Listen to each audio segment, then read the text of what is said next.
오늘은 통역모의고사 2강이죠. 예고했던 대로 오늘 그 진도는 제2회 문제 가지고 진도 나가도록 할게요. 그리고 내일은 3회와 4회 동시에 3강으로 진행할 테니까 여러분들이 미리 실전과 똑같이 10분 시간 딱 정해가지고 문제를 풀면서 자기가 어느 부분이 취약한지 이걸 발견해가지고 그런 부분을 충분히 효율적으로 이렇게 보충할 수 있도록 해나가는 것이 가장 효과적일 거예요. 자, 그러면 먼저 11페이지 제1회 10번을 한번 펼쳐보세요. 자, 어제 설명할 때 내가 서둘러서 설명을 하면서 약간 오해의 소지가 있는 설명이 있었던 것 같아요. 자, 그래서 2번 선지에 아동기에 형성된 자기 통제력이 낮을수록 범죄를 저지를 가능성이 커진다 하는 것은 허쉬와 카프레드슨이 함께 제시했던 자기 통제 이론에 관한 내용이죠. 그래서 이 자기 통제 이론, 이것은 어렸을 때 부모의 어떤 양육 방법에 의해서 자기 통제력이 형성이 된다. 그래서 8세 무렵까지 형성된 자기 통제력의 수준은 평생에 걸쳐서 변함없이 안정되게 유지가 된다 했어요. 자, 그래서 어제도 강조했듯이 청소년기의 환경 변화라든가 교정기관에서의 교화 개선 조치, 이것은 허쉬와 카프레드슨의 자기 통제 이론에 의하면은 아무런 효과가 없다고 본다 하는 거죠. 그렇기 때문에 비행을 예방하기 위해서는 조기에 부모들의 건전한 양육이 이루어질 수 있도록 하는 것이 가장 효과적이다. 그리고 낮은 통제력을 지니고 있다 하더라도 범죄 기회에 따라서 범죄를 범할 가능성이 달라지기 때문에 범죄 기회를 줄이는 것은 대책으로서 인정할 수 있다 하는 거였어요. 그래서 다시 한번 오늘 또 문제를 다루겠지만은 자기 통제 이론은 최근에 출제 가능성이 아주 높아지는 이론이죠. 그래서 다시 한번 그렇게 확실하게 정리를 할 필요가 있어요. 그리고 이것과 연관해서 다시 한번 통제 이론의 발달 역사를 상기해 보도록 하자고요. 그래서 통제 이론을 처음으로 체계적으로 제시한 사람이 누구죠? 그렇죠. 나이스의죠. 스페링이 REISS인데 이것을 나이스라고 표기한 책도 있고 니스라고 이렇게 표기한 책도 있고 네이스라고 발음해 놓은 책도 있고 그래요. 그래서 특히 이 형사정책 같은 경우는 머리 글자 암기법으로 이렇게 공부하는 것은 아주 위험한 거예요. 똑같은 미국 원어를 가지고 우리말로는 여러 가지 다른 용어로 이렇게 번역을 해놓고 있고 하기 때문에 확실하게 좀 이해를 하면서 다시 한번 정확하게 알아둘 필요가 있다 하는 것을 강조하고 싶어요. 그래서 나이스는 개인 통제력과 사회 통제력 부족이 범죄를 일으킨다 했죠. 그래서 개인 통제력 또는 사회 통제력 부족을 자아 통제력 또는 초자아적 통제력 부족으로 설명하기도 해요. 그래서 나이스의 통제 이론 다시 한번 기억하고, 그리고 나이스의 통제 이론을 계승해 가지고 더욱더 통제 이론을 체계적으로 제시한 사람으로서 기억해야 할 것이 누구예요? 나이지. 나이는 통제의 유형을 직접 통제, 간접 통제, 내부 통제로 분류했지 외부 통제로 분류한 게 아니라고 그랬어요. 그리고 소년비행 예방에 가장 효과적인 것은 비공식적인 직접 통제요, 간접 통제야. 그렇지? 비공식적인 간접 통제다. 그래서 간접 통제는 공식적일 수가 없다고 그랬어요. 당연히 이 간접 통제는 비공식적인 간접 통제다. 그래서 나이가 소년비행 예방에 가장 효과적으로 본 것은 비공식적인 간접 통제이지 비공식적인 직접 통제가 아니다 하는 것을 주의하자 했어요. 직접 통제, 이것은 어떻게 구분해요? 직접 통제는 공식적인 직접 통제하고 비공식적인 직접 통제 두 가지로 구분할 수 있어요. 그렇지만은 간접 통제는 어디까지나 비공식적이기 때문에 간접 통제 앞에다는 비공식적이라는 수식어를 빼도 된다 하는 것까지 강조를 했어요. 그래서 나이스와 나이의 통제 이론도 확실하게 먼저 이해를 해놓도록 하고, 그리고 3번이 허쉬의 사회 유대 이론 내지 사회적 결속 이론과 관련된 내용이죠. 그래서 허쉬의 사회 유대 이론과 관련해서 출제 가능성이 가장 높은 것은 뭐냐? 먼저 모든 것 통제 이론은 성악설의 바탕을 두고 있다 하는 것이 바탕이 돼야죠. 그래서 다른 그 이론의 그 접근 방법과는 달리 통제 이론가들은 왜 범죄를 범하는가에 대해서 연구하는 것이 아니라 왜 대다수의 사람들이 범죄를 범하지 않는가에 초점을 맞추는 것이 특징이다 했어요. 그래서 통제 이론은 반드시 인간과 관련해서는 성악설을 바탕으로 한다. 그리고 그렇기 때문에 통제 이론은 범죄의 동기와 원인을 중시한 접근 방법이라면 X라고 그랬어. 범죄의 동기, 원인은 당연히 선천적으로 주어져 있다 하는 것이 성악설적인 입장이에요. 그러니까 이렇게 태어날 때부터 범죄적인 성향을 지니고 태어나는 것이 인간들인데 왜 현실적으로 대다수 사람들은 범죄를 범하지 않는가에 대해서 연구를 해야 된다 해가지고 대다수 사람들이 범죄를 범하지 않는 것은 바로 통제를 받아가지고 불이익을 당하니까 그것이 두려워서 차마 범죄 행동을 하지 않게 되는 것이다 하는 거였어요. 그래서 그러한 기초적인 내용도 다시 한번 이해를 하면서 자 그래서 허쉬도 역시 이 범죄의 동기와 원인을 중시하는 것이 아니다 하는 거. 그리고 모든 사람이 이 선천적으로 잠재적으로 범죄를 범할 가능성을 지니고 있다고 본다 하는 것은 정확하게 알아둘 내용이었고, 그 다음에 사회적 결속력을 결정하는 개념 요소 하게 되면은 이것도 우리말로 여러 가지로 다르게 번역을 하고 있기 때문에 A, B, C, I 이 네 가지를 결속력을 결정하는 요소로 제시했죠. A, attachment 바로 3번 선지를 표현한 거죠. 부모와의 정서적인 유대가 약할수록 범죄를 저지를 가능성이 많다 하는 거. 그래서 불화가정 출신 소년들이 이 범죄나 비형을 범할 가능성이 높고 화목한 가정 출신일수록 범죄를 범할 가능성이 낮아진다 하는 것이 애착에 의해서 설명이 될 수 있죠. 어태치먼트, 그 다음에 B, 이 비리프, 믿음 내지 신념이죠. 그리고 C, 여기에 되면 커미트먼트도 이 전념이라고 번역하기도 하고 최근에 일부 교재들은 관여라는 번역도 많이 쓰고 있어요. 전념 내지 관여 내지 헌신, 커미트먼트. 그리고 I, 이 인발브먼트죠. 참여. 그래서 사회적 결속력을 결정하는 네 가지 개념 요소 정확하게 영어로서 기억하는 게 가장 정확해요. A, B, C, I 네 가지 이 결속력 요소를 제시한 것이 허쉬다 하는 거. 그래서 그 점을 정확하게 알아두고 자 19페이지 이 8번 문제가 연관되니까 오늘 통제 이론에 대해서는 확실하게 정리를 끝내놓도록 하자고요. 그래서 지금 마지막 거 정리하기 때문에 어떤 거 내용이든 간에 어렴풋하게 알면 안 된다. 똑부러지게 확실하게 어떻게 비틀어서 포장을 해서 그 출제를 하든 정확하게 정오를 가릴 수 있게끔 정리해 나가는 것이 가장 바람직한 방법이에요. 자, 그래서 서두르지 말고 차분하게 하나하나 완벽하게 정리를 해 나가도록 이렇게 하자고요. 자, 그러면은 19페이지 8번을 펴도록 하세요.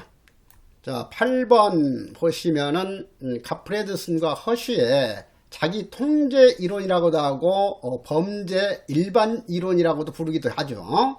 왜 그러냐 하면은 8세 무렵까지 형성된 낮은 통제력은 어떠한 계층의 범죄건 어떤 민족의 범죄건 모든 범죄에 대해서 공통적으로 원인이라고 설명할 수 있다 하는 거예요. 그래서 그 점 때문에 이 낮은 통제력이 모든 범죄의 원인이다 하는 의미에서 자기 통제 이론을 범죄 일반 이론이라고도 부른다 하는 것을 이해를 하면서 자, 1번 범죄를 설명함에 있어서 청소년기에 경험하는 다양한 환경 요인을 충분히 고려하지 않는다는 그 비판이 제기되고 있다. 그러니까 방금 전에도 이 얘기했듯이 가프레슨과 허쉬의 자기 통제 이론에 있어서는 8세 무렵까지 형성된 낮은 자기 통제력이 평생을 쳐서 변함이 없다. 그래서 범죄성은 달라지지 않는다. 달라지는 것은 기회만 달라질 뿐이다 하는 거예요. 그렇지만 현실적으로 볼 때는 이 청소년기에 잘못된 친구를 사귄다든가 하게 되면은 비형이나 범죄에 빠지는 경우도 많다는 거야. 그런데 이 가프레든과 허쉬의 이론 가지고는 이렇게 청소년기에 경험하는 다양한 환경 요인이 범죄를 유발하는 것에 대해서는 제대로 설명할 수 없다는 비판을 받을 수 있다 하는 거죠. 그 다음에 이번에 있어서 가프레든과 허쉬는 어린 시절에 형성된 자기 통제력의 결핍이 범죄의 주된 원인이라고 주장했다. 그리고 3번 가프레든과 허쉬는 성인기 사회유대의 정도가 한 개인의 자기 통제력을 변화시킬 수 있다고 본 것이 아니라 이 성인기의 사회유대 정도는 이 유대 정도라든가 교정기관에서 교화 개선 조치 이런 것은 어떠한 그 효과도 발휘할 수 없다고 주장한다 하는 거죠. 자, 그리고 4번에 있어서 가프레든과 허쉬는 자기 통제력의 상당한 수준이 이 부모의 양육 방법에 의해서 영향을 받는다고 본 것이지 어렸을 때부터의 어떤 생물학적인 특성에 따라서 통제력이 달라진다 이렇게 보는 것이 아니에요. 그래서 부모의 양육 방법에 의해서 자기 통제력 수준이 결정된다고 보기 때문에 가프레든과 허쉬의 자기 통제 이론도 사회학적 이론 범주에 속한다 하는 거죠.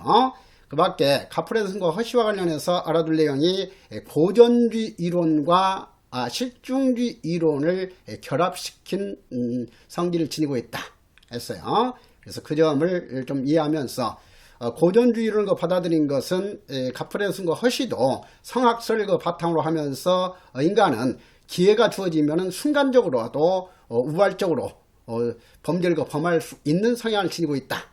이렇게 보는 점에서 고전주의적인 그런 견해를 받아들였다 볼 수 있고, 실증주의적인 관점을 받아들였다는 것은 실증주의 입장에서는 어떤 범죄를 범할 수밖에 없는 특성을 지닌 사람들이 범죄를 범한다 이렇게 설명을 하고 있죠.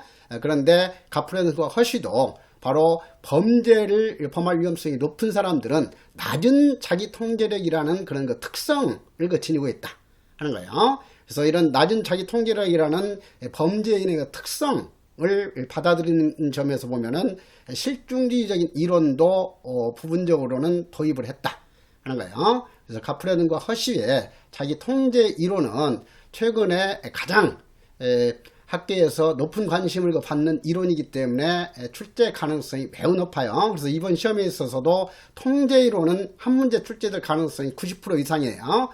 그 중에서도 가프레든과 허쉬의 자기 통제이론과 허쉬의 사회유대이론이 출제 가능성이 가장 높다 하는 거죠. 자, 그 밖에 사회통제이론 범죄에 속하는 것이 네크레스의 봉쇄이론 또는 억제이론 이렇게 번역하죠. 컨테인먼트 시어리, 이것을 봉쇄이론으로 번역하기도 하고 억제이론으로 번역하기도 해요. 자, 그래서 가프레든과 허쉬의 자기 통제이론과 네크레스의 봉쇄이론, 그리고 사이커스와 마자의 중화기술 이론도 학습 이론의 범주에도 속하고 중화기술 이론은 통제 이론의 범주에도 속한다 했어요. 왜냐하면 중화기술을 발휘하는 사람은 그만큼 통제가 역화되기 때문에 중화기술을 발휘하는 사람이 범죄를 범할 가능성이 높아진다 이렇게 설명하는 점에서는 통제 이론의 범주에 속한다고 볼 수 있고, 이 중화기술은 어렸을 때부터 다른 사람과 접촉 교제하면서 학습되는 요인이다 이렇게 보는 점에서 학습 이론의 범주에 포함시키기도 하죠. 자, 그래서 수험서에서 어떤 책에서는 사이커스와 마자의 중화기술 이론은 학습 이론으로만 이렇게 설명하고 있고, 어떤 책에서는 통제 이론으로만 설명하고 있는데 그것은 정확하지가 않다.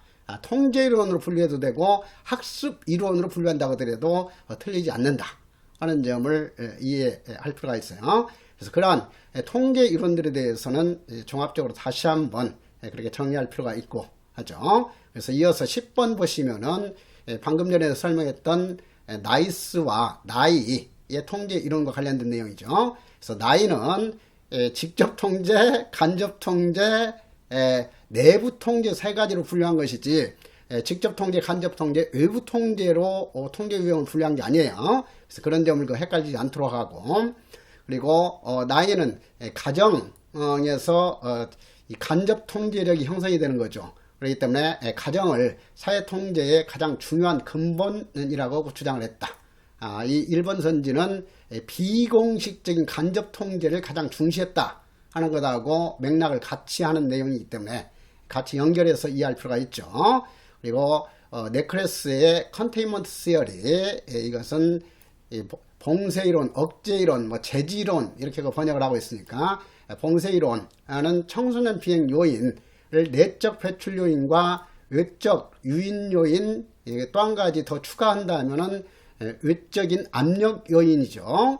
그래서 여기에서 시험에 출제되는 것이 내적 배출 요인, 이것은 개개인의 어떤 그 스트레스라든가 생물학적인 그런 거 열등성이라든가 어떤 좌절이라든가 이런 것들이 내적 배출 요인이죠. 그래서 개인적인 내부적인 범죄 유발 요인, 이것이 내적 배출 요인이다 하는 거. 그리고 외적 유인 요인은 비행 친구와의 동일시라든가 부정적인 어떤 매스컴과의 잦은 접촉이라든가 개인의 주변적인 그런 거 환경 요인에 의해서 범죄를 유발시키는 거, 이것이 외적 유인 요인이고, 그 다음에 외적 압력 요인은 보다 더 거시적인 범죄 조장 요소죠. 그래서 뭐 갈등 가정 출신이라든가 요즘처럼 불안기에서 생활하는 경우라든가 사회적인 어떤 그 불평등 속에서 생활한다든가 이런 것들이 바로 외적인 압력 요인이다. 그래서 외적 유인 요인하고 외적 압력 요인을 뒤바꾸는 그런 그 문제가 출제가 될 수 있기 때문에 다시 한번 외적 유인 요인, 미시적이고 상황적인 범죄 조장 요소이고 범죄 압력 요인은 거시적인 그런 범죄 조장 요소다 하는 그 특징을 정확하게 구분해서 알아둘 필요가 있죠. 자, 그리고 이러한 내적 배출 요인의 외적 유인 요인, 외적 압력 요인이 존재한다고 해서 그대로 범죄가 발생되는 것이 아니죠. 내적인 통제 내지 내적 봉쇄 요인과 외적인 봉쇄 내지 통제 요인이 더 강하게 작용이 된다면 범죄는 발생되지 않는다 하는 거예요. 그래서 이런 거 조장 요인과 봉쇄 요인의 어떤 이 연관성에 따라서 범죄를 설명하는 이론이다 했어요. 그리고 네클레스는 이런 범죄 봉쇄 요인 중에서 긍정적인 자아관념에 의한 내적 봉쇄 요인을 가장 중시했기 때문에 셀프 시어리라고도 이렇게 부르고 있다 했어요. 그래서 특히 네클레스는 외적인 봉쇄 요인 내지 통제 요인을 강조했다는 X예요. 내적인 봉쇄 내지 통제 요인을 중시했다 하는 것까지 알아둘 필요가 있죠. 그리고 그 이전에 네클레스는 디니츠와 함께 자기 관념 이론을 제시를 했다 했어요. 그래서 서덜랜드의 차별적 교제 이론을 수정 보완한 이론, 어제도 언급했듯이 글래저의 차별적 동일시론, 버제스와 에이커스의 차별적 접촉 강화 이론, 위에 네클레스와 디니치의 자기 관념 이론, 사이커소마자의 중화기술 이론, 이러한 것들이 바로 서덜랜드의 차별적 교제 이론을 수정 보완한 이론의 범주에서 알아둘 내용이다 했어요. 그래서 네클레스와 디니치의 자기관념 이론에 있어서는 왜 이 비행 다발 지역에서 생활하는 그런 사람들 중에서도 어떤 사람들은 범죄자가 되는데 어떤 사람은 범죄자가 되지 않은가, 즉 이런 차별적 반응 문제를 집중적으로 설명하기 위해서 긍정적인 자아관념을 지닌 사람은 긍정적인 자아관념이 비행 문화의 영향을 차단시켜주기 때문에, 절연시켜주기 때문에 범죄를 범하지 않게 되는 것이고, 긍정적인 자아관념이 없는 그런 사람들은 통제가 제대로 되지 않기 때문에 비행 문화의 영향을 받아가지고 범죄 생활을 하게 된다.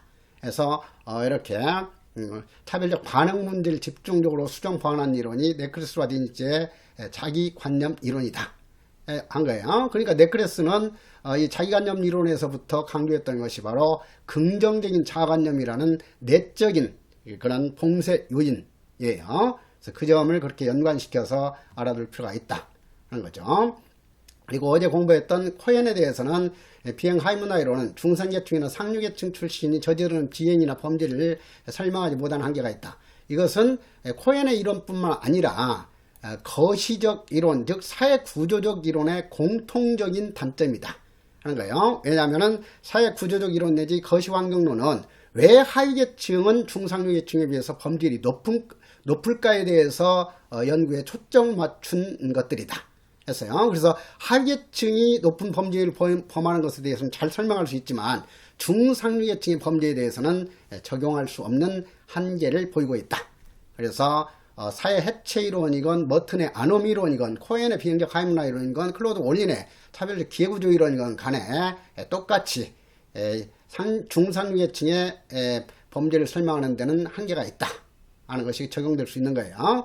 그리고 클로드 올린에 대해서도 다시 한번 차별적 기회구조 이론에 있어서는 클로드 올린은 합법적인 기회와 불법적인 그런 그 기회를 가지고 범죄 유발 과정을 설명하고 있죠. 그래서 하류계층 사람들은 공통적으로 합법적인 수단과 기회가 제대로 주어지지 않는다. 자, 그런데 하위계층 사람들이 이 세 가지 하위문화로 이렇게 다르게 적응되는 것은 왜 그러냐? 하위계층 사람들이 살아가는 그 지역에 있어서 불법적 기회 구조가 다르기 때문이다 하는 거죠. 그래서 합법적 기회 구조는 없지만은 불법적 기회 구조가 충분히 주어져 있는 그 지역에서는 무슨 문화가? 범죄적 하위문화가 발생이 되고, 합법적인 기회와 불법적인 기회 모두가 주어지지 않으면서 폭력이 허용되는 그 지역에서는 갈등적 하위문화가 형성이 된다. 그리고 합법적인 그런 수단과 기회와 불법적인 수단 기회가 주어지지 않으면서 폭력마저도 행사할 수 없는 그런 그 지역에 있어서는 바로 도피적 내지 은둔적 하위문화가 형성이 된다. 이렇게 설명을 했죠. 그래서 클로드 올린의 범죄적 하위문화는 합법적인 기회구조와 비합법적인 기회구조 모두가 차단된 상황에서, 자, 여기서 키워드가 폭력을 수용한 경우에는 이것이 갈등적 하위문화고, 폭력마저 수용할 수 없고 주로 약물범죄라든가 알코올범죄에 의해서 찌들려서 생활할 수밖에 없는 그 지역, 즉 피해자 없는 범죄를 주로 많이 범하는 그 지역이 바로 도피적 내지 은둔적 하위문화 지역이다 하는 거였어요. 그래서 그러한 그 클로드 올린의 이론에 있어서는 범죄적 하위문화는 어떤 범죄가 많이 발생했지? 그렇지, 조직적인 재산범죄, 그리고 갈등적 하위문화는 비조직적인 폭력범죄, 그리고 도피적 하위문화 저기에서는 약물 중독 같은 그런 피해자 없는 범죄가 많이 발생된다. 그리고 범죄 발생 가능성 정도에 있어서 범죄 발생 가능성이 가장 높은 지역이 범죄적 하위문화 지역, 그 다음에 갈등적 하위문화 지역, 가장 적은 범죄 발생 지역이 도피적 하위문화 지역이다. 그리고 가장 전형적인 이중 실패자에 속하는 것이 정상적인 사회생활마저도 할 수 없는 그런 문화죠. 그래서 전형적인 이중 실패자는 도피적 하위문화다 하는 것까지 설명하면 되죠. 그리고 어제도 강조했듯이 클로드 올린의 이론은 어떤 이론을 결합시켜서 만든 것이다? 머튼의 아노미 이론에다가 서덜랜드의 차별적 교제 이론을 결합시킨 이론이다 하는 거예요. 그리고 당연히 클로드 올린의 이론도 슈아메케의 사회 해체 이론에 영향을 받았다 하는 것은 인정할 수 있죠. 그래서 그러한 점까지 알아두면은 이제 클로드 올린의 차별적 기회 구조 이론까지 설명이 됐고, 오늘 밀러의 하층계급 문화 이론도 바로 같이 이어서 보도록 할 거예요. 자, 이렇게 하고 그 다음에 11번에 4번도 네크레스에 대해서 다시 한번, 네크레스는 범죄를 유발하는 외적 요인으로 열악한 생활 조건, 가족 갈등, 성공기회 박탈 같은 열등한 사회적 지위를 들고 있다. 자, 여기서 함정이 뭐예요? 외적 유인 요인은 뭐라 그랬어? 잘못된 비행친구의 동일시라든가 비행친구와의 어떤 접촉 교제라든가 부정적인 매스컨과의 접촉, 개인적인 범죄 조장 요인이 외적 유인 요인이다. 유인이라는 것은 아주 그냥 개인적인 그런 그 요인들이잖아요. 근데 압력하게 되면 어떤 그 집단에게 공통적으로 보편적으로 영향을 미치는 요소예요. 자, 그래서 당연히 이런 열악한 생활 조건, 가족 갈등, 성공기회의 발탈, 열등한 신분적 지위, 이런 것들은 외적 유인이 아니라 압력이다. 자, 이렇게 출제가 되기 때문에 어떤 점에서 주로 헷갈리기 쉬운지 이런 것까지 파악하면서 통제 이론을 완벽하게 이렇게 정리를 오늘 끝내도록 했어요. 자, 그렇게 해서 정리하고 그러면 1번부터 해가지고 다시 나가도록 하자고요. 자, 1번 자, 소년법에서 보호처분, 어제도 그 강조했죠. 10가지 그 보호처분 중에서 기간을 연장할 수 없는 것과 연장할 수 있는 것을 그 구분하는 문제. 자, 그래서 보호관찰과 관련해서는 장기보호관찰하고 단기보호관찰이 있는데, 단기자가 들어가면 단기의 취지를 살리기 위해서 연장을 인정하지 않는다. 그래서 단기 이 보호관찰과 단기 소년원 성취도 역시 연장을 인정하지 않아요. 그런데 이 보호관찰관의 장기 보호관찰은 보호관찰 기간이 몇 년? 2년. 단기 보호관찰 기간은 1년이에요. 6개월이 아니라 1년. 자, 그리고 단기 보호관찰은 연장이 불가능하지만 장기 보호관찰은 어제도 공부했듯이 보호관찰관임의 이 신청에 의해서 연장할 수 있다 했죠. 그래서 연장도 2년 범위 내에서 한 번이 아니라 1년 범위 내에서 한 번 연장한다. 그래서 장기 보호관찰은 최장 기간이 3년이다 하는 거고, 또 장기 보호관찰하고 헷갈리기 쉬운 것이 뭐라고 그랬어? 장기 소년원 성취인데, 장기 소년원 성취는 2년이 아니라 2년으로 한다가 아니라 2년 이내이다예요. 2년을 초과할 수 없다야. 그렇지만 장기 보호관찰 기간은 2년 이내가 아니라 2년으로 한다죠. 그래서 이내인지 몇 년으로 한다는지 이것도 잘 구분하라고 그랬죠. 그래서 단기 보호관찰 기간은 1년 이내가 아니라 1년으로 한다고, 단기 소년원 성취는 6개월 이내로 한다죠. 6개월을 초과할 수 없다니까. 그래서 그런 점, 그래서 이 단기 이 보호관찰을 6개월로 이렇게 착각시키는 문제가 출제될 수 있겠죠. 그러니까 단기 보호관찰은 1년이고 단기 소년 성취는 6개월 이내이다. 이렇게 한 문장으로 정리하자고 그랬어요. 그래서 항상 장기자가 들어가는 보호관찰과 단기 소년 성취 이렇게 대비시키고, 단기 보호관찰과 단기 소년 성취를 반드시 헷갈리지 않도록 하면서 문제를 풀어야 된다 하는 거. 자, 그 다음에 아동복지법에 따른 아동복지시설이나 소년보호시설의 감호 위탁, 이게 6호 처분이죠. 그래서 1호 처분, 6호 처분, 그래서 그 디귿이 1호 처분이에요. 보호자 또는 보호자를 대신하여 소년을 보호할 수 있는 데의 감호 위탁. 그리고 이 7호 처분, 병원, 요양소, 의료 재활소년의 위탁은 알아둘 것이 뭐였어요? 소년부 판사가 어떤 집행기관의 신청에 따라서가 아니라 직권으로 연장할 수 있다 하는 거죠. 그래서 1, 6, 7호 처분은 직권으로 연장할 수 있고, 필요 없다고 인정하면 도중에 취소할 수 있다 하는 거죠. 그래서 이 1호, 6호, 7호 처분은 기본적으로는 6개월이고 6개월 이내 범위 내에서 한 번만 연장 가능하기 때문에 장기 12개월까지 할 수 있다. 그렇지만은 임시조치에 있어서는 1호, 2호 임시조치, 이것은 3개월 이내이고 연장할 경우에 3개월까지 연장하기 때문에 최장기간이 임시조치 그 두 가지는 6개월이다 했어요. 그리고 3호 임시조치 소년 분류심사원의 위탁은 기본적으로 1개월이고 한 번에 해서 1개월 연장하기 때문에 최장기간이 2개월이다. 그래서 항상 여기에서도 보호처분 기간하고 임시조치 기간까지 다시 한번 헷갈리지 않도록 이렇게 대비시켜서 정리를 해야 된다. 자, 여기서 지금 이것도 상당히 기교적인 문제예요. 얼핏 생각하게 되면 아주 쉽게 풀리는 것 같지만 순간적으로 이렇게 착각해가지고 또 1년 고생할 수가 있죠. 여러분들 어느 정도 시험 합격하기 위해서 준비한 사람들은 과목당 한두 문제 실수하지 않으면 합격해요. 근데 한두 문제 실수하게 되면 또 1년 고생할 수밖에 없게 되는 거니까 지금은 마지막으로 내가 어떤 부분에서 순간적으로 취약점을 볼 수가 있는가, 문제를 잘못 읽는 그 습성이 있다든가, 아니면 순간적으로 이렇게 너무 깊숙이 빠져들어 가지고 복잡하게 생각하는 버릇이 있다든가, 이런 것들을 잘 발견해야 돼요. 그래서 최종적으로 착각이나 실수하지 않는 훈련하는 것이 지금부터는 가장 중요한 시기죠.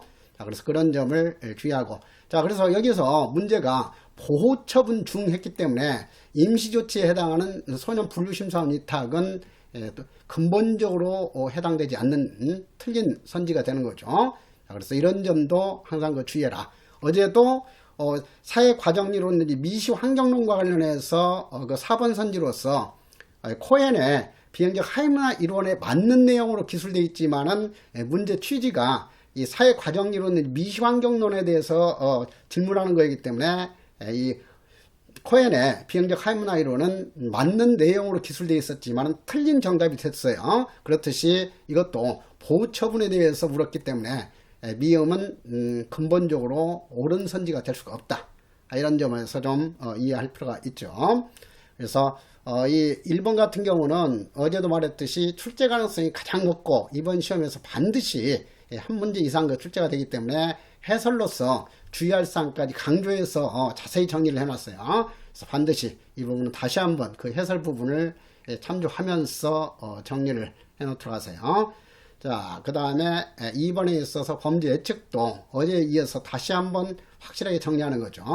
자, 그래서 4번 보면은 이 예측의 연역과 관련해서 예측의 연역도 종종 출제가 되기 때문에 이 예측은 범죄 예측은 원어가 최초로 가석방을 보다 더 합리적으로 하기 위해서 고안했다. 그래서 원어가 예측에 관한 아이디어를 제시했다.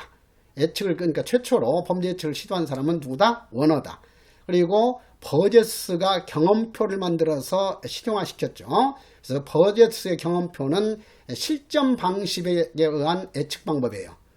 그리고 이 근육이 가중 실정 방식에 의한 조기 예측법, 조기 예측이 아직 범죄를 범하기 이전에 이런 식의 예측하는 방법이죠. 그래서 조기 예측, 가중 실전 방식이라는 방식으로 조기 예측 방법을 창안한 사람은 근육이지 버제스가 아니다. 버제스는 경험표에 의해서 실전 방식에 의한 예측법을 창안했다. 이것을 주의하도록 하고, 그리고 방금 설명했듯이 미국에 있어서는 가석방과 관련해서 예측이 처음 시작됐지만 우리나라에 있어서는 청소년 비행 예측, 청소년 재범 비행 예측으로부터 발전하기 시작했다 하는 것이 특징이에요.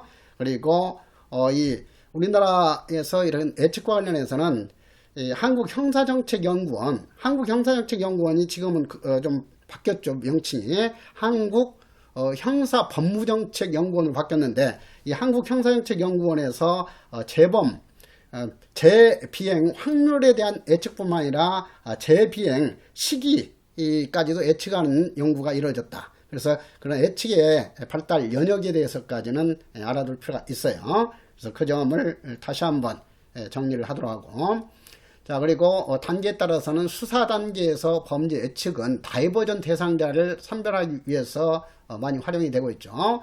그래서 이 경찰 단계에서 다이버전, 훈방이라든가 어떤 이 보호기관의 위탁 처분이라든가 이런 다이버전 대상자를 선별하기 위해서 수사 단계에서 범죄 예측이 필요하다. 검찰 단계에서 불기소 처분이나 기소유예, 조건부 기소유예 대상을 선별하기 위해서 예측하는 것이 수사 단계의 범죄 예측이고, 재판 단계에서 예측이 대표적인 것이 판결 전 조사제도 있죠. 그리고 이 교정 단계에서 예측이 이 가석방자를 위한 예측이다 하는 거예요. 자, 그래서 수사 단계의 범죄 예측과 그런 단계별 예측 방법 정리했고, 통계적 예측 방법하고 반드시 대비시켜야 할 것이 임상적 예측법 내지 전체적 관찰법이다. 그래서 통계적 예측 방법은 여러 자료를 통해서 범죄 예측 요인을 수량함으로써 점수의 비중에 따라서 예측하는 방법이기 때문에 점수법이라고 한다. 그래서 점수법은 누가 예측을 하든 간에 똑같은 결과가 나타나기 때문에 객관성이 뛰어나지만은 개별적인 특성을 지닌 사람에 대해서 적용하기가 어렵다 하는 것이 한계다 했어요. 임상적 예측법 내지 이 전체적 관찰법은 전문가의 개인적인 판단을 배제할 수 있는 장점이 있는 것이 아니라 전문가 개별적인 전문 지식에 따라서 예측하더라도 제각기 다른 예측이 나타날 수밖에 없다 하는 거죠. 그래서 임상적 예측 방법 내지 전체적 관찰법은 객관성이 떨어진다 하는 것이 가장 큰 문제점이다. 그리고 임상적 예측법은 심리학, 정신의학 전문가만이 할 수 있는 방법이기 때문에 이것은 비용도 많이 든다는 것이 단점이에요. 그래서 그런 예측 방법, 그 밖에 직관적 예측법도 이 직관적인 그 예측이기 때문에 객관성이 유지되지 못한다 하는 그런 한계가 있다 하는 거였죠. 그래서 그런 그 특징들을 다시 한번 이해를 하도록 하고, 그리고 3번에 있어서 선고유예 집행유예에 대해서도 어제도 설명했듯이 오늘 이렇게 선고유예 집행유예까지 확실하게 헷갈리지 않도록 정리를 해야죠. 자, 1번 판례에 따르면 집행유예 기간 시기에 관하여 명문의 규정을 두고 있지 않기 때문에 그 시기를 선고 판결 확정일 이후의 시점으로 임으로 선택할 수 있다 그랬는데, 이 판례에서는 당연히 집행유예도 확정된 날로부터 계산 들어간다 하고 판시했죠. 자, 그래서 이것은 최근에 이 7급이나 교정학 시험에서 출제가 됐기 때문에 이 금년에 9급 형사형칙 시험에서도 출제될 가능성이 높기 때문에 다룬 내용이에요. 자, 그리고 유예제도 하게 되면은 검사의 기소유예가 있고, 그리고 법원의 유예제도가 두 가지죠. 선고유예와 집행유예가 있다. 그래서 기소유예, 선고유예, 집행유예 헷갈리지 않도록 주의해야 돼요. 기소유예는 검사의 고유 권한이기 때문에 법원의 허가를 받아서 결정할 수 있다라는가, 이것은 X죠. 그래서 이 검사의 기소유예는 보호관찰이 병가될 수 없고 사법처분이 아니라 행정처분이다 하는 것. 그리고 선고유예와 집행유예의 그 차이점, 그리고 이 선고유예와 집행유예하고 대비시켜야 할 것이 바로 가석방제도죠. 그래서 이런 거 유예제도나 가석방제도는 일반 예방의 바탕을 둔 제도가 아니라 특별 예방의 바탕을 둔 제도이다 하는 거. 그래서 그러한 특별 예방의 바탕을 둔 그런 유예제도도 출제 가능성이 매우 높죠. 그래서 형법 조문 중에서 가장 출제 비중이 높은 것이 바로 이 선고유예, 집행유예, 가석방 규정이다 하는 거예요. 그래서 2번 선지 보시면은 집행유예 선고를 받은 자가 유예기간 중 고의로 범한 죄로 금고 이상의 실형을 선고받고지, 여기서는 집행유예 실효 요건은 금고 이상의 형을 선고받고가 아니죠. 금고 이상 형을 선고받다 그 판결이 확정된 때 효력을 잃는다고 되어 있는 것은 가석방의 실효 요건이에요. 그래서 이 부분에 있어서는 가석방의 실효 요건하고 집행유예 실효 요건을 구분해야 된다. 고의로 범한 죄로 금고 이상이지 고의 또는 과실로로 하면 X라고 그랬어요. 가석방 실효건, 집행유예 실효건 오로지 고의로 범한 경우에만 실효요건이 되지, 과실로 인한 경우에는 해당되지 않고 벌금 이상으로 바꾸는 함정 주의하라고 했죠. 그래서 금고 이상이지 벌금이나 징역, 자격정지 이상이 아니다 하는 점. 그리고 그래서 실형을 선고받아 확정된 때지 선고받은 때에 효력을 잃는 게 아니에요. 그래서 이런 점이 헷갈릴 수가 있으니까 선고받아 그 판결이 확정된 때에 이것을 선고받은 경우에 집행유예 선고는 효력을 잃는다. 이것도 난도 높은 함정이 돼요.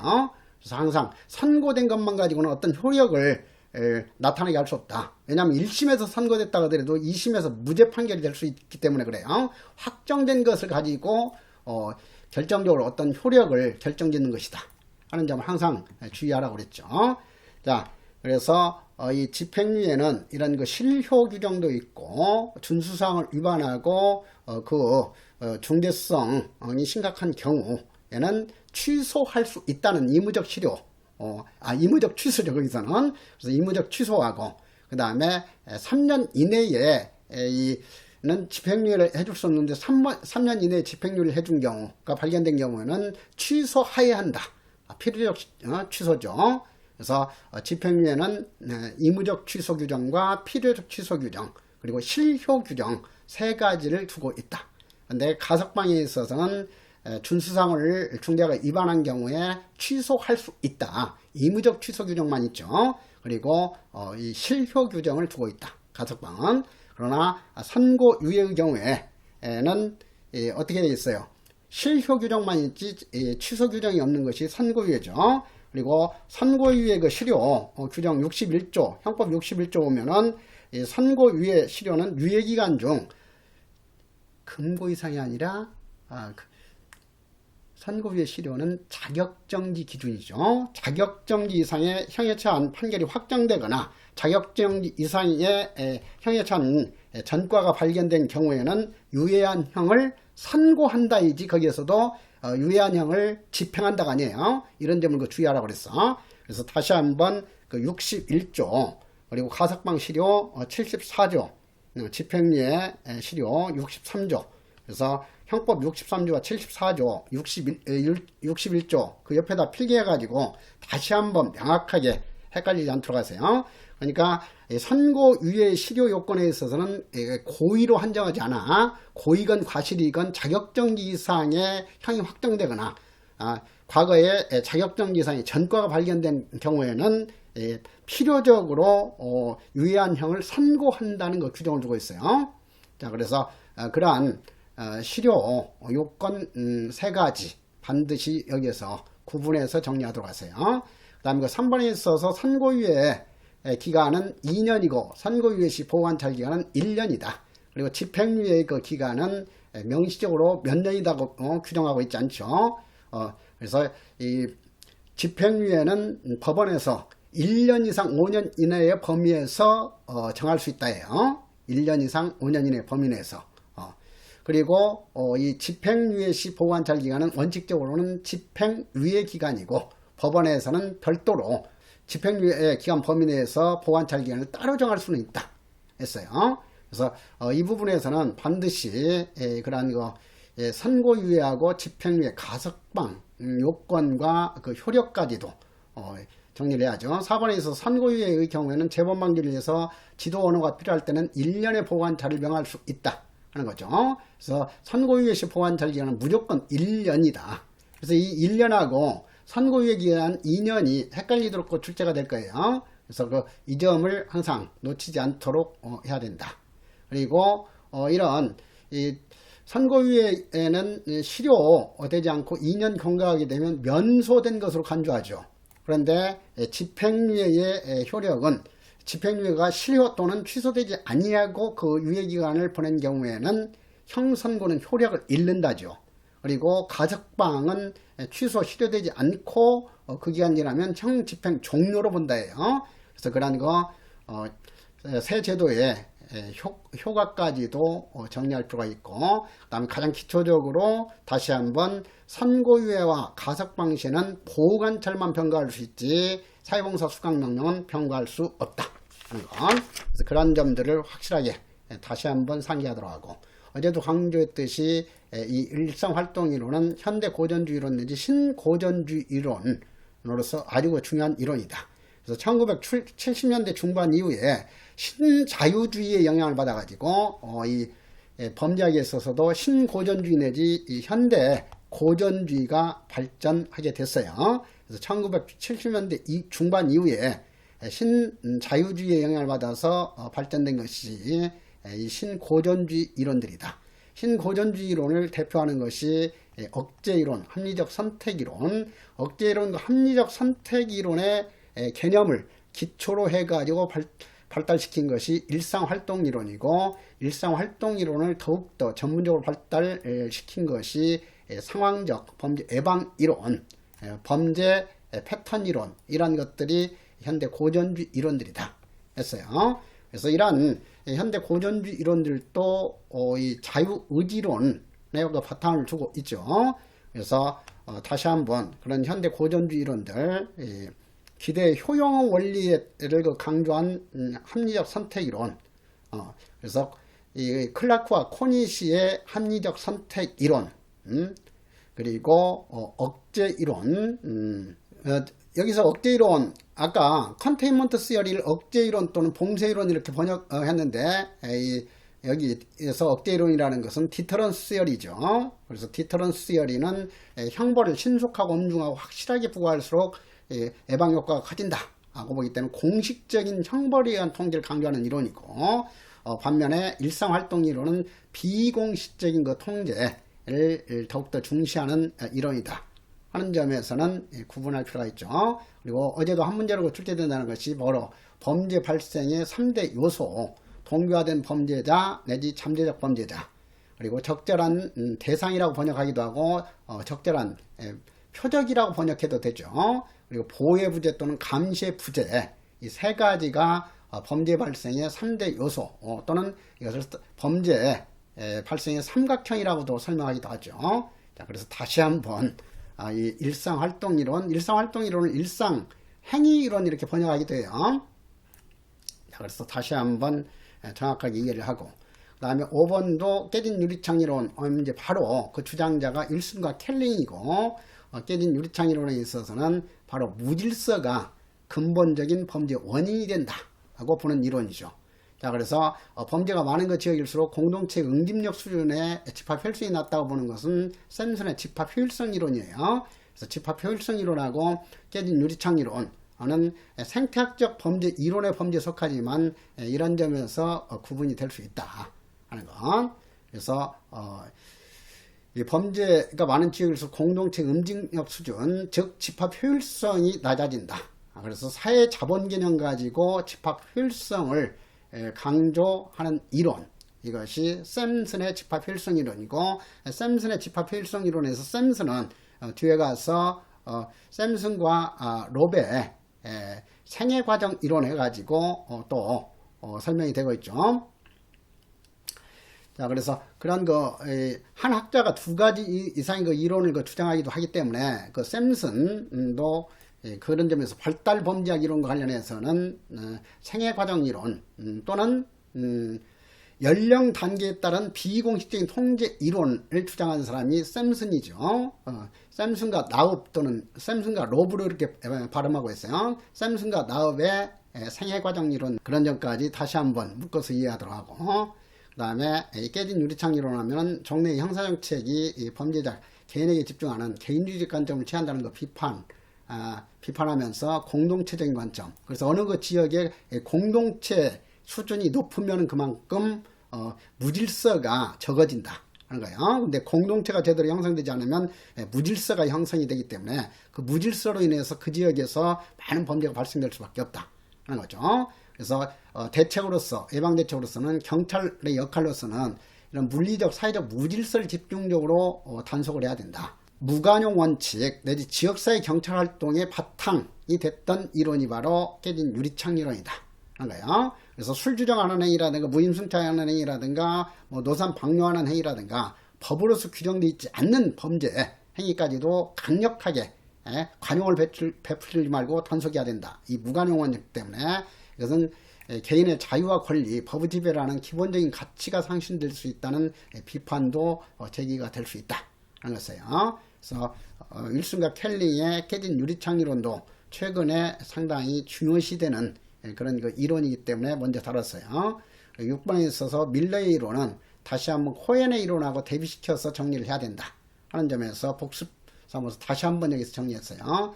하루계층의 비행은 반항도 혁신도 아닌 그들만의 독특한 관심의 초점에 따른 동조행위로 보는 것이 밀러이고, 이 반항으로 보는 것이 이 코엔이죠. 그리고 이 혁신형 내지 개신형, 머튼의 아노미론에 있어서 개인적 적응량식을 하게 되면 동조 내지 순용형하고 혁신 내지 개신형 있죠. 그래서 그걸 혁신으로 설명하는 것이 바로 머튼의 아노미론이다. 그래서 머튼의 아노미론도 바로 이 뒤에서 또 종합적으로 정리할 거예요. 그 개인적인 적응량식 5가지 가지고 주로 출제가 되죠. 그래서 혁신형은 재산범죄 관련성이 가장 높은 그런 유형으로서 머튼의 개인적 적응량식 중에서 가장 중요시되는 것이 이노베이션, 혁신 또는 개신형, 개혁형 이렇게 번역하잖아요. 자, 그래서 그런 점을 다시 한번 상기하도록 하고, 자, 이번 하류계층의 비행은 중류계층의 반발에서 비롯된다는 것이 코엔의 주장이고, 그리고 독특한 하위계층 자체가 집단 비행을 발생한다. 그래서 하위문화는 고유하게 발생이 된다고 하는 것이 밀러이다. 다시 한번 대비시켰고, 하위계층 청소년들의 비행의 원인을 주의자절, 반항 형성으로 하위문화 형성 과정을 설명하는 것이 바로 코엔이다. 사회적 목표와 제도화된 수단의 어떤 불일치, 괴리로 인해서 긴장이 발생된다고 보는 것이 머튼과 클로드 올린이죠. 그래서 주의자절을 긴장의 원인으로 보는 것은 코엔이다 하는 것은 어제도 강조해서 설명을 했어요. 자, 4번 하루계층의 대체문화 내지 대체문화를 하위문화로 번역하기도 하고 이 서브컬처를 대체문화, 하위문화, 부문화, 부차문화 이렇게 번역한다고 그랬어요.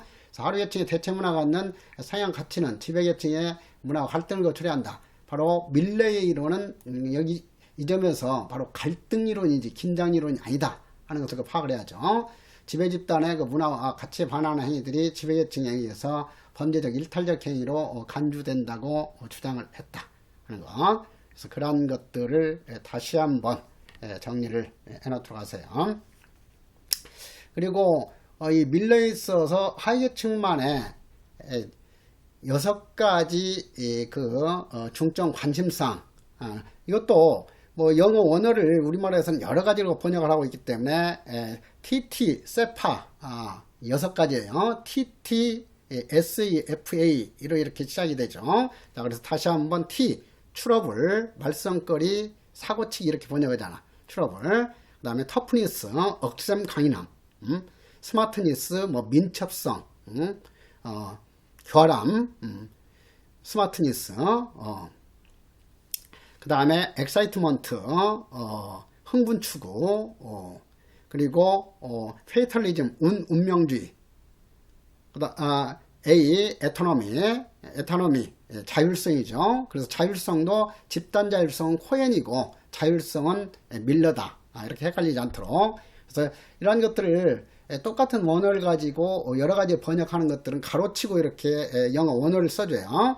그래서 밀러는 TTSEFA, TT-세파 6가지로 하위계층의 중점 관심을 제시했다. 이렇게 기억하는 것도 헷갈리지 않는 방법이에요. 그 다음에 7번에 있어서 사이코소마자의 중화기술이론도 사례형 문제로 자주 출제가 되고 있죠. 그래서 이 사이코소마자가 제시했던 중화기술의 5가지 유형을 확실하게 기억할 필요가 있다.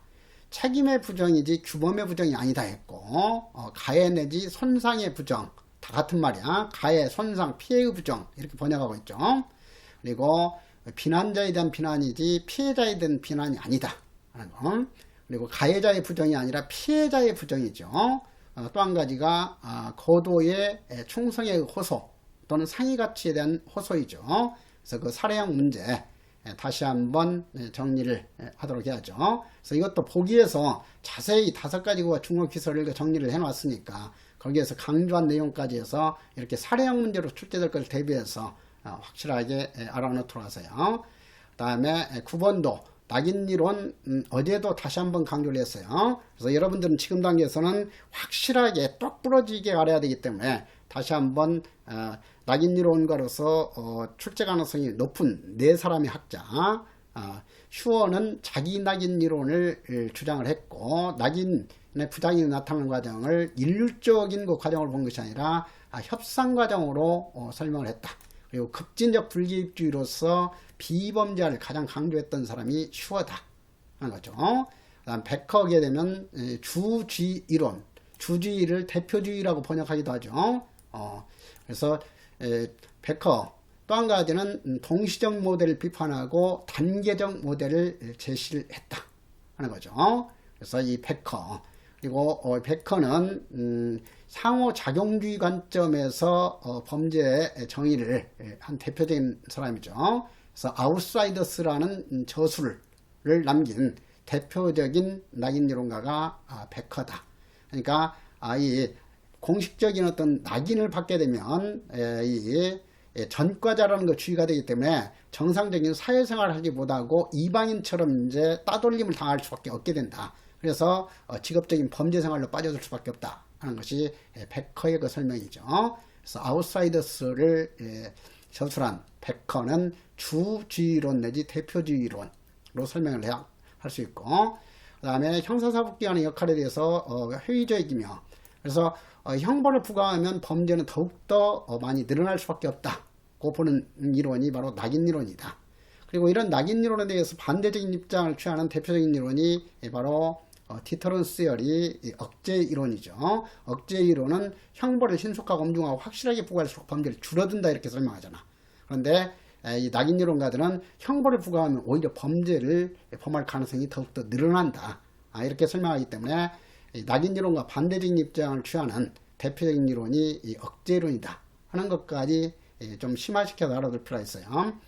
그리고 이 공식적인 낙인은 사회적인 약자에게 차별적으로 부여될 수 있다 하고 보고 있죠. 그래서 낙인 이론도 미시적인 갈등 이론 내지 상호작용주의 관점을 취하는 이론이다 이렇게 정리했어요. 대부분의 갈등 이론들은 거시적 수준의 이론이지만 이 낙인 이론은 미시적 수준의 이론, 과정 이론의 범죄에 속한다 했어요.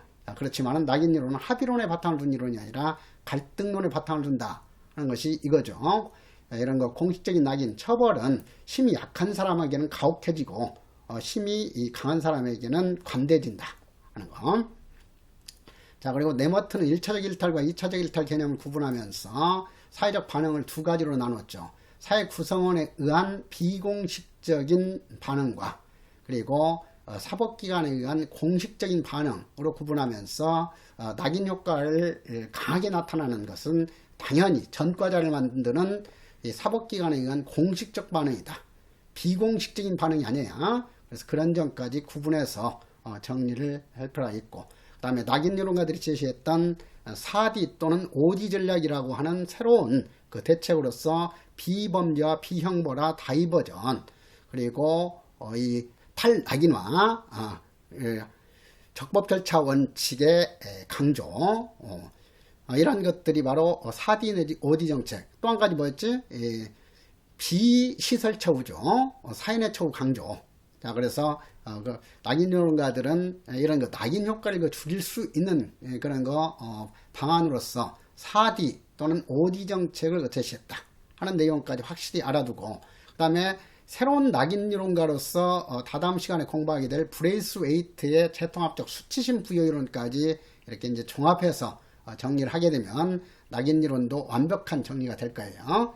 그래서 다시 한번 구분을 통해서 낙인 이론 정리하도록 하고, 그 다음에 11번 문제에 있어서 퀸이 하게 되면 이 비판범죄학 또는 급진적 갈등 이론가로 대표되는 사람이 이 퀸이죠. 그래서 퀸이는 자본가 계급에 의한 범죄를 지배와 억압부 범죄로 분류하면서, 지배와 억압부 범죄는 그 세 종류 뭐가 있어?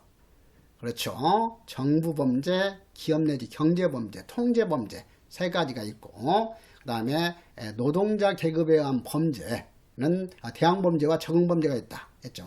적응범죄를 화해범죄라고 번역하게 돼요. 그래서 대항범죄와 적응범죄로 분류했고, 대항범죄와 적응범죄는 노동자 계급에 의한 범죄고, 그래서 대항범죄는 평등한 사회를 건설하기 위해서 투쟁하는 행위가 대항범죄고, 개개인의 어떤 이익을 위해서 강도 절도 살인을 하는 그런 행위가 바로 이 적응 내지 화해의 범죄다. 자, 그래서 이렇게 바꿔서 출제할 수 있으니까 이런 점을 좀 주의하도록 해야 된다.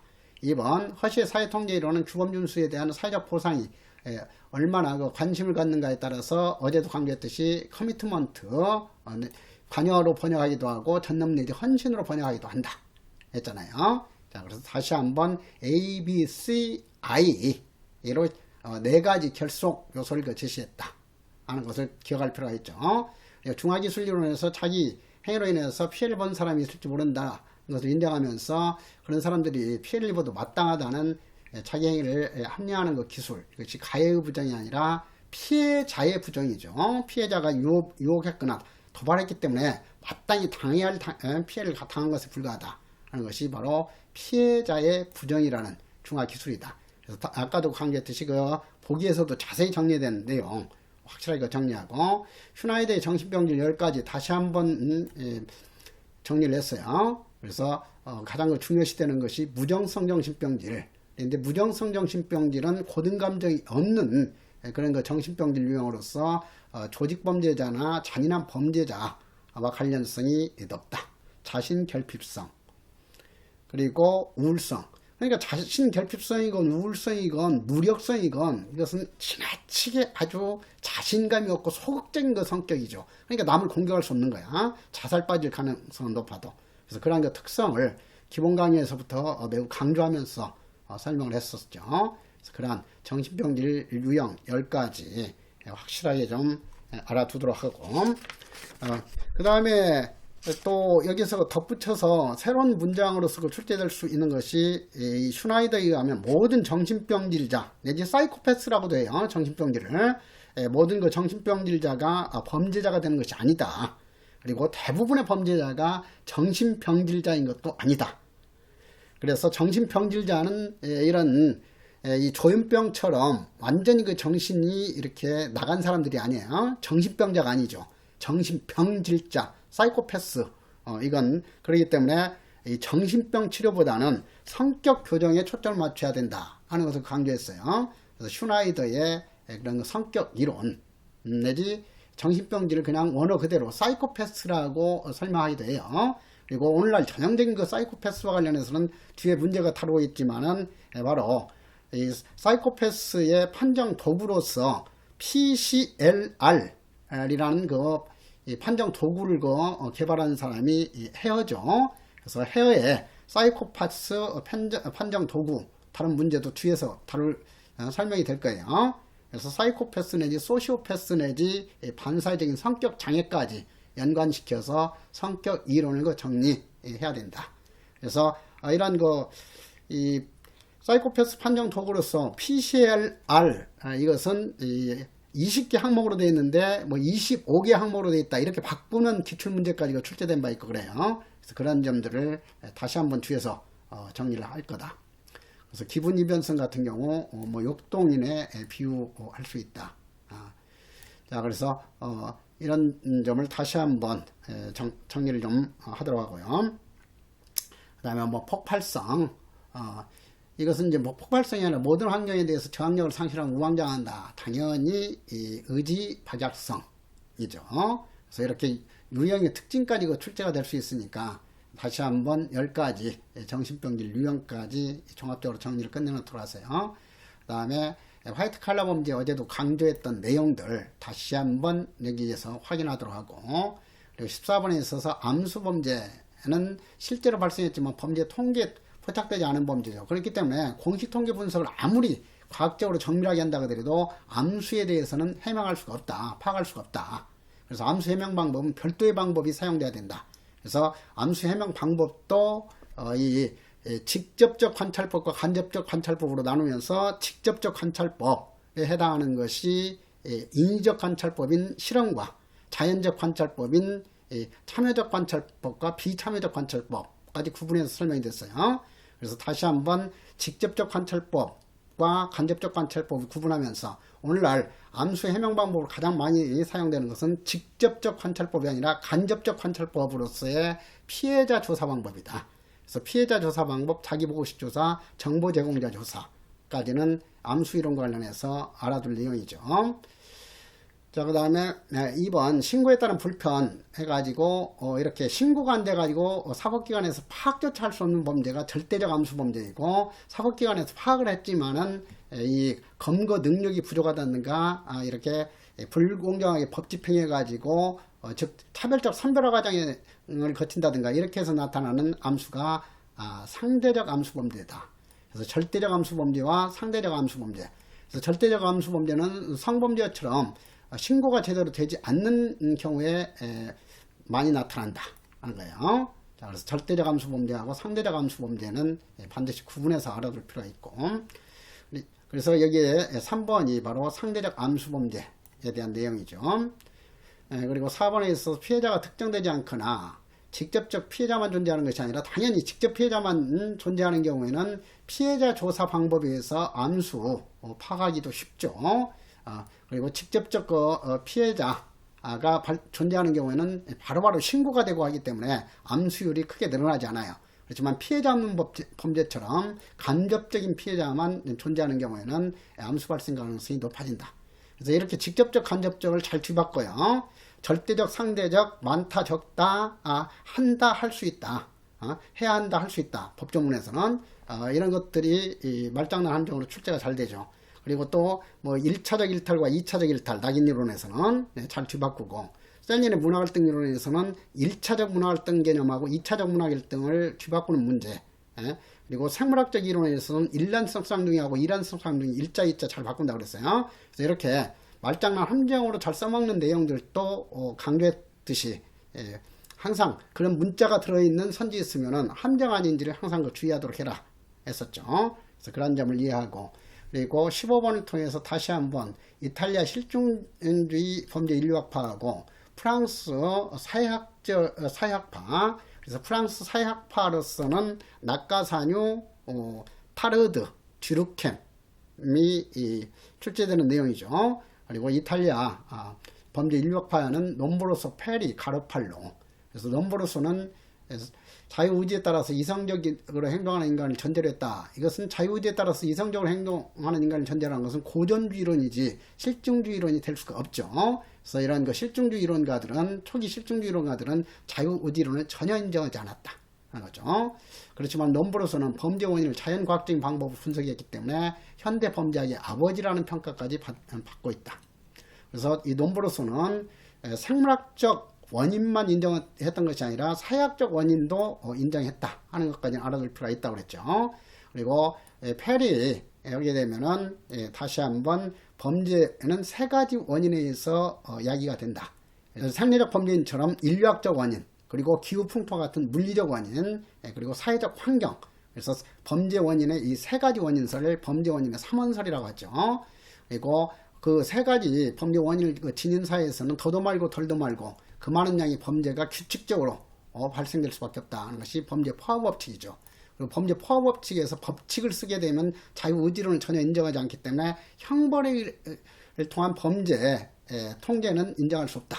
그래서 형벌 무용론 내지 형벌 대체물 사상을 제시했고, 그리고 형벌 없는 형법전을 만든 사람이 페리죠.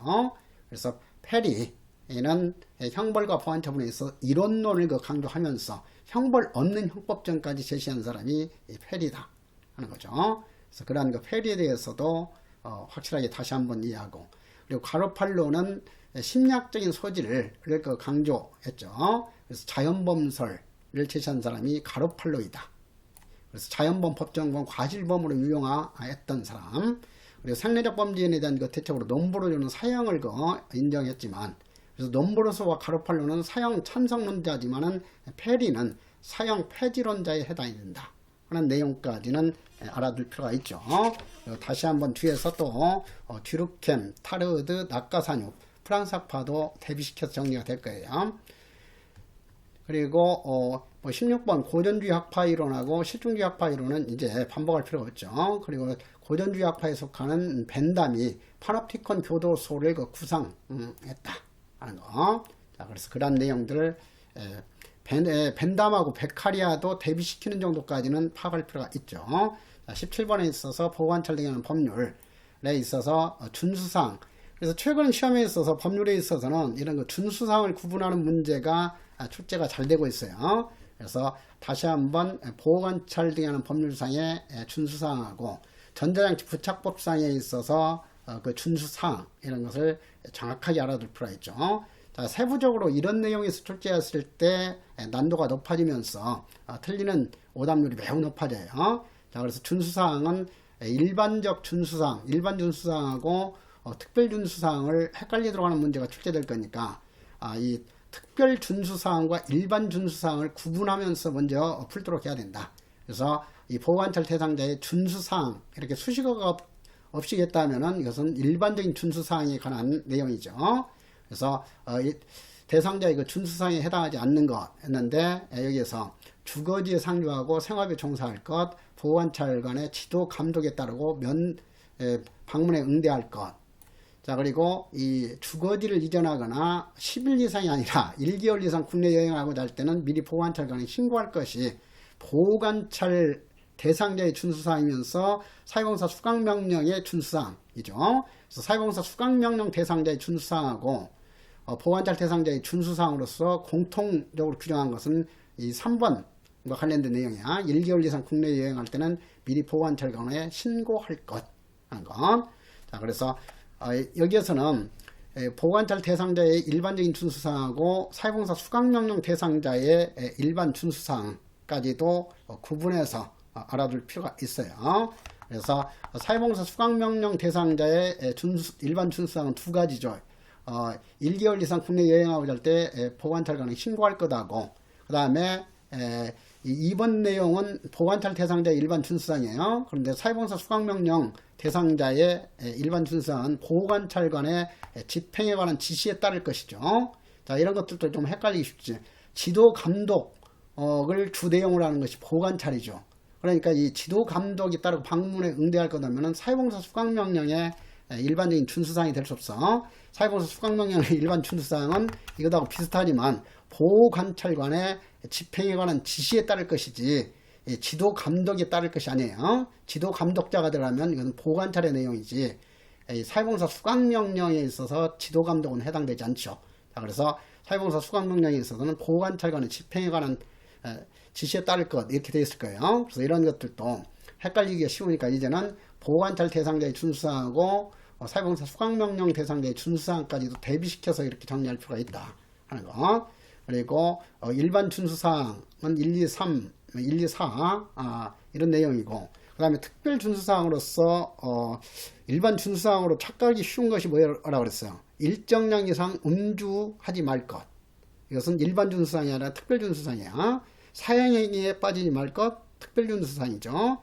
특정 시간대 외출 제한이나 특정 지역 장소의 출입 금지, 특정인에 대한 접근 금지 이런 것들은 보관찰 대상자에 대해서도 일반 준수사항이 아니라 특별 준수사항으로 규정을 하고 있다 하는 거. 그리고 전자장치 부착법에 있어서도 반드시 19세 미만 성폭력 범죄자에 대해서 또는 스토킹 범죄자에 대해서 반드시 부과하도록 하고 있는 것이 바로 뭐라고 그랬어요? 특정인에 대한 접근 금지죠. 19세 미만 성폭력 범죄자에 대해서 전자장치 부착법에서 반드시 의무적으로 준수사항 부과하도록 예외 없이 부과하도록 하는 것이 바로 특정인에 대한 접근 금지다. 이런 거 관련된 내용들 이런 것이 이렇게 종합적으로 대비시켜서 구분되지 않으면 시험장 들어가서는 순간적으로 이렇게 헷갈릴 수밖에 없게 되지 않아요. 그래서 그런 부분들을 지금은 여러분들이 잘 보완을 해 나가도록 해야 된다 하는 거예요. 자, 그 다음에 18번에 있어서 보호소년법 관련해서 보호장비 하면 바로 떠오르는 것이 보호장비 6가지 머리글자 암기법 이런 건 여기서는 머리글자 암기법을 쓸 필요가 있다고 하면서 강조했죠. 소년 머리 보호장비로는 포수 전자 가스 총대가 있다 이렇게 기억을 했어요. 그 다음에 또 이 보호장비라는 용어는 뭐 교정직 보는 사람들은 형집행법상의 보호장비하고도 헷갈리지 않도록 하라 그랬죠. 그래서 그렇지만 지금은 여기서는 형사정책이기 때문에 보호관찰법상 보호장구하고만 대비시켜서 강조하도록 할게요. 자, 그래서 보호관찰법상 보호장구라는 용어를 쓰고 있죠. 보호관찰법에서는 보호장구 중에서 이 보호소년법에서 보호장비하고 다른 것은 뭐였어요? 보호관찰법상 보호장구는 5종류죠. 그래서 머리보호장비가 없어요. 그래서 보호장구로는 포수 전자가스 총대가 있다 이렇게 기억을 했죠. 소년 머리보호장비로는 포수 전자가스 총대가 있다. 그래서 머리보호장비를 가지고 이렇게 대비시켰어요. 그리고 이 두 법률 모두에서 이 호송할 때 사용할 수 있는 것은 포수대이지 전자충격기와 가스총은 호송할 때는 사용할 수 없는 걸로 기억을 해라 했었죠. 그래서 호송할 때에는 포수대만 사용할 수 있다 했어요. 그런 점을 주의하고, 그 다음에 이 보호소년법에서 보호장비와 관련해서 보호장비는 징벌의 수단으로는 사용해서는 아니 된다 하는 명문 규정을 두고 있죠. 그래서 이 보호장비는 징벌의 수단으로 사용돼서는 아니 된다 하는 것은 형집행법에서 보호장비하고 보호소년법에서만 규정하고 있지 보호관찰법 보호장구와 관련해서는 그 규정이 없어요.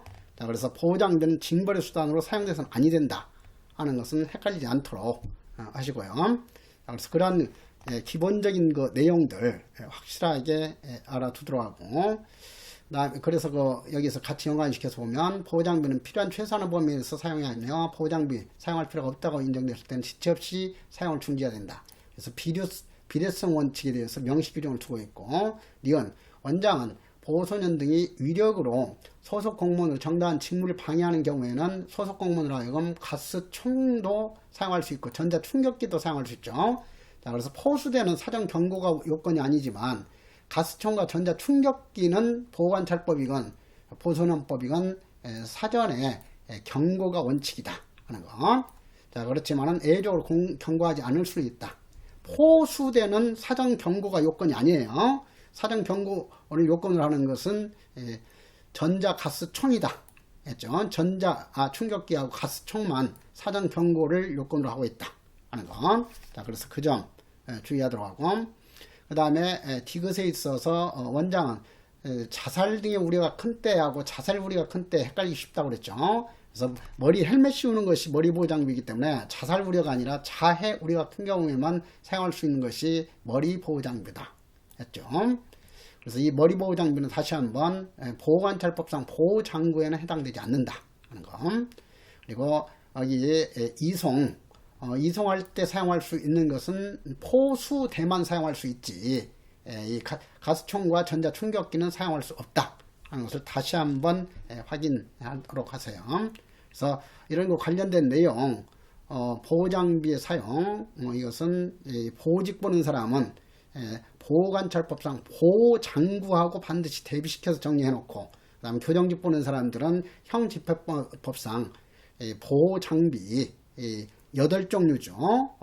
그래서 포수, 머리, 보호, 발목 장비로는 보호의복 침대가 있다, 보호의복 침대가 있다, 이렇게 교정직에서는 공부했잖아요. 자, 그래서 그러한 내용들까지 종합적으로 정리를 해 나가도록 해야 돼요.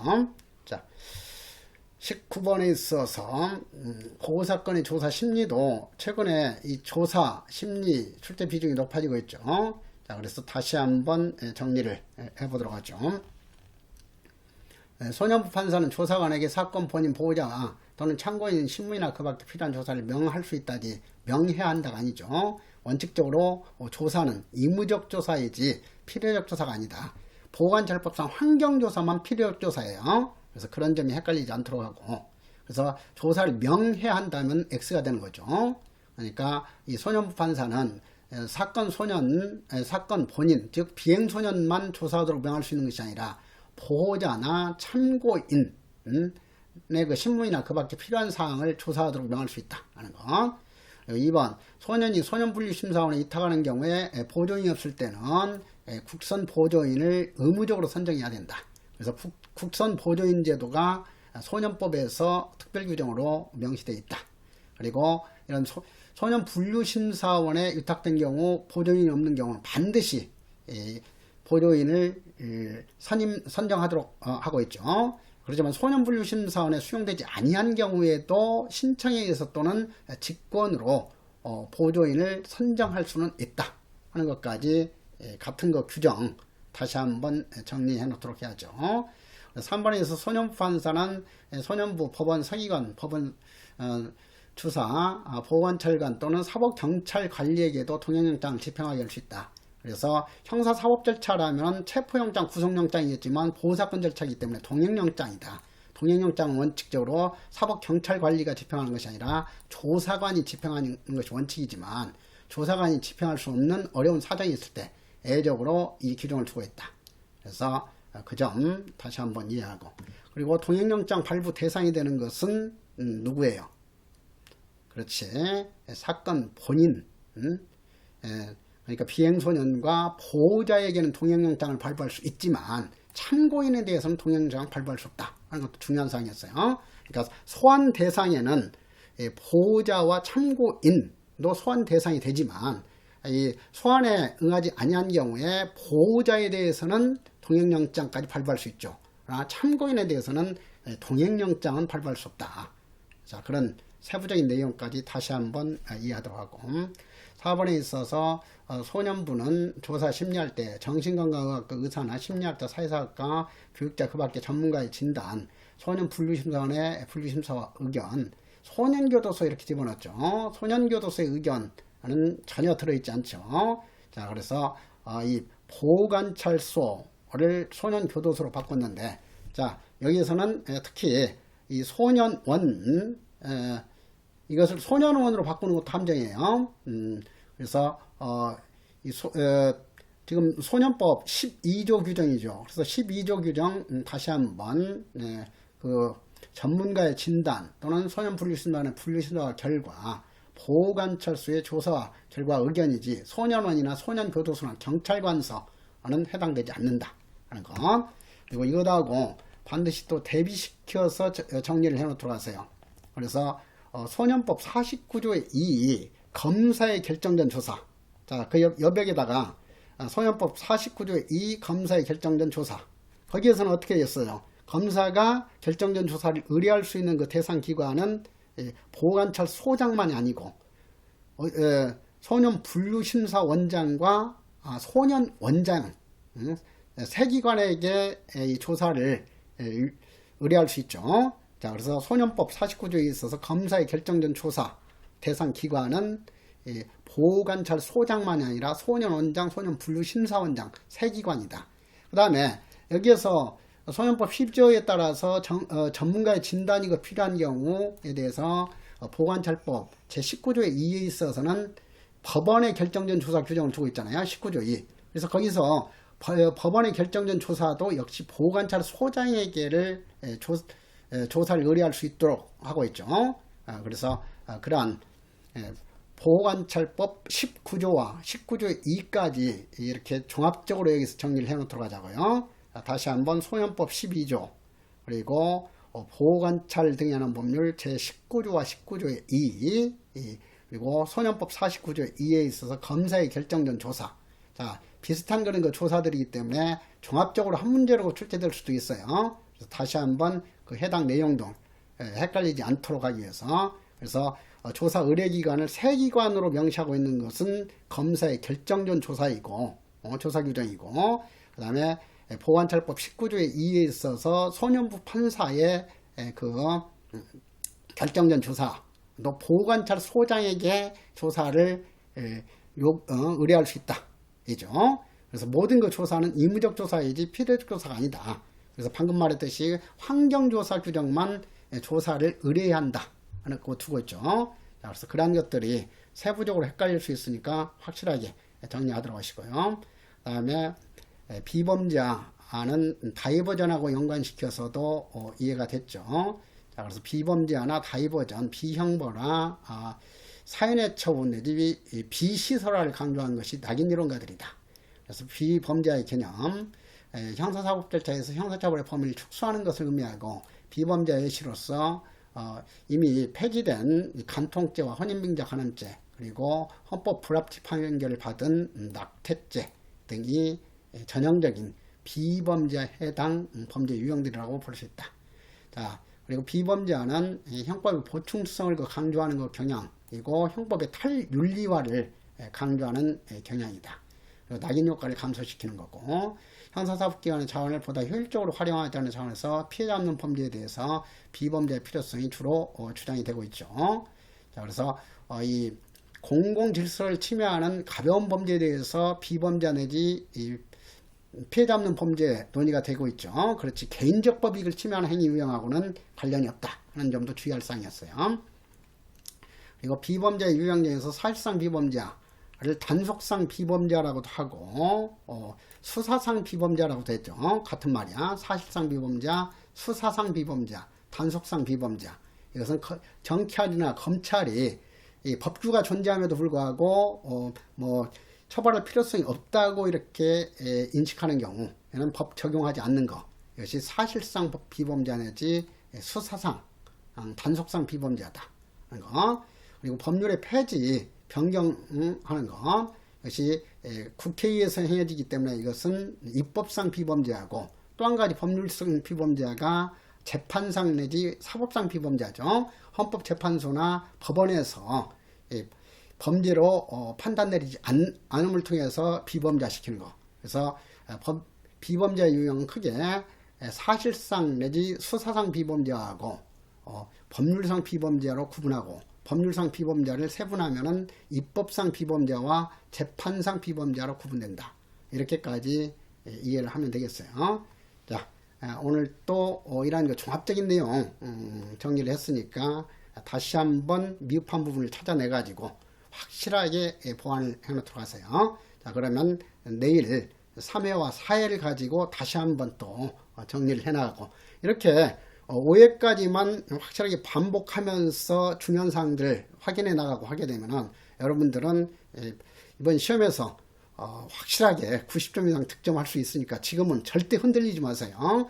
지금 침착하고 안정되고 확신을 가진 사람은 이제 최종적으로 합격하는 거고 지금까지 제 아무리 열심히 했다 하더라도 지금부터 막 불안감에 빠져가지고 흔들리고 심지어 포기 상태에 빠져들고 이렇게 마음 약해지면은 실패할 가능성이 높아져요. 그래서 여러분들 자신을 믿으세요. 여러분들은 반드시 합격 이룰 수 있는 사람이니까. 그리고 지금 이 시기에 있어서는 뭐 두세 달 전에 뭐 세 달 공부하는 것보다도 오히려 지금 한 달 확실하게 공부하는 것이 훨씬 더 학습 효과가 높아요. 그래서 여러분들 벼락치기 공부 경험이 있듯이 남은 기간 확실하게 하게 되면 여러분들은 반드시 합격이 이루어져요. 자, 오늘도 수고했어요.